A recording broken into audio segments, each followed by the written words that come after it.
ओम श्री साईनाथाय नमः।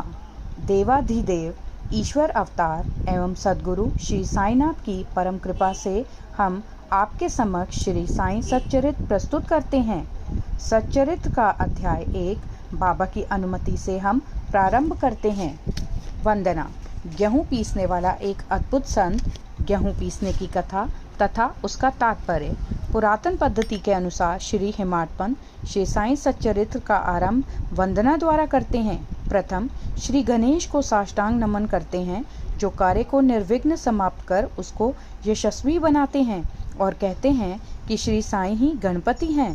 फिर भगवती सरस्वती को, जिन्होंने काव्य रचने की प्रेरणा दी, और कहते हैं कि श्री साईं भगवती से भिन्न नहीं हैं, जो कि स्वयं ही अपना जीवन संगीत बयान कर रहे हैं।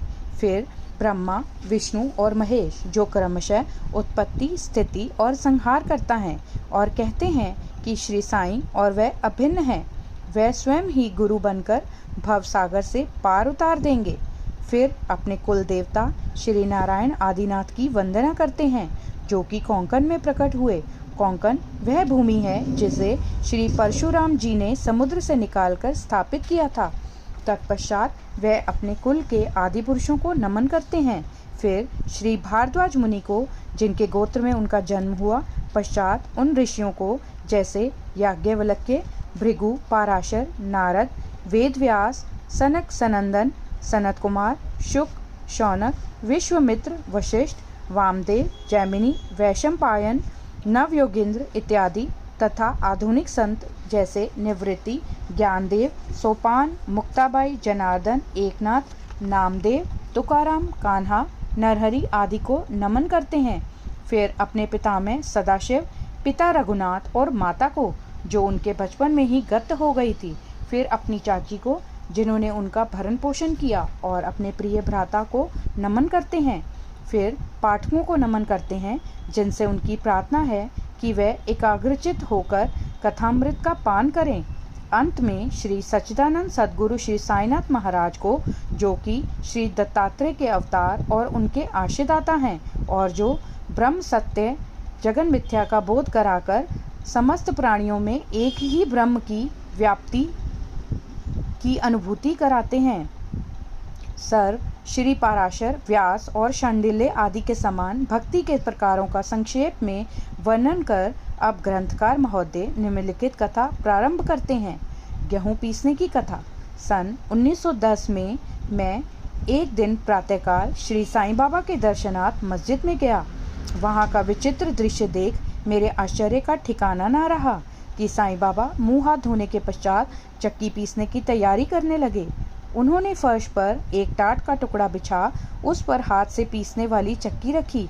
उन्होंने कुछ गेहूं डालकर उसे पीसना आरंभ कर दिया। मैं सोचने लगा कि बाबा के चक्की पीसने से क्या लाभ है। उनके पास तो कोई है भी नहीं, और वे अपना निर्वाह भी भिक्षावृत्ति द्वारा ही करते हैं। इस घटना के समय वहां उपस्थित अन्य व्यक्तियों की भी ऐसी ही धारणा थी, परंतु उनसे पूछने का साहस किसे था। बाबा के चक्की पीसने का समाचार शीघ्र ही सारे गांव में फैल गया, और उनकी यह विचित्र लीला देखने हेतु तत्काल ही नर नारियों की भीड़ मस्जिद की ओर दौड़ पड़ी। उनमें से 4 निडर स्त्रियां भीड़ को चीरती हुई ऊपर आई, और बाबा को बलपूर्वक वहां से हटाकर उनके हाथ से चक्की का खूंटा छीनकर तथा उनकी लीलाओं का गायन करते हुए उन्होंने गेहूं पीसना प्रारंभ कर दिया। पहले तो बाबा क्रोधित हुए, परंतु फिर उनका भक्तिभाव देख वे शांत होकर मुस्कुराने लगे। पीसते पीसते उन स्त्रियों के मन में ऐसा विचार आया कि बाबा के ना तो घर द्वार है, और ना इनके कोई बाल बच्चे हैं, तथा ना कोई देख रेख करने वाला ही है। वह स्वयं भिक्षावृत्ति द्वारा ही अपना निर्वाह करते हैं, अतः उन्हें भोजन आदि के लिए आटे की आवश्यकता ही क्या है। बाबा तो परम दयालु हैं, हो सकता है कि यह आटा वे हम सब लोगों में ही वितरण कर दें। इन्हीं विचारों में मग्न रहकर गीत गाते गाते ही उन्होंने सारा आटा पीस डाला। तब उन्होंने चक्की को हटाकर आटे को 4 समान भागों में विभक्त कर लिया, और अपना अपना भाग लेकर वहां से जाने को उद्यत हुई। अभी तक शांत मुद्रा में निमग्न बाबा तत्क्षण ही क्रोधित हो उठे और उन्हें अपशब्द कहने लगे। स्त्रियों, क्या तुम पागल हो गई हो? तुम किसके बाप का माल हड़प कर ले जा रही हो? क्या कोई कर्जदार का माल है जो इतनी आसानी से उठाकर लिए जा रही हो? अच्छा, अब एक काम करो कि इस आटे को ले जाकर गांव की मेड़ सीमा पर बिखेर आओ। मैंने शिरडीवासियों से प्रश्न किया कि जो कुछ बाबा ने अभी किया है उसका यथार्थ में क्या तात्पर्य है। उन्होंने मुझे बतलाया कि गांव में विषूचिका हैजा का जोरों से प्रकोप है और उसके निवारणार्थ ही बाबा का यह उपचार है। अभी जो कुछ आपने पीसते देखा था वह गेहूं नहीं वरन विषूचिका थी जो पीसकर नष्ट कर दी गई है। इस घटना के पश्चात सचमुच विषूचिका की संक्रामकता शांत हो गई और ग्रामवासी सुखी हो गए।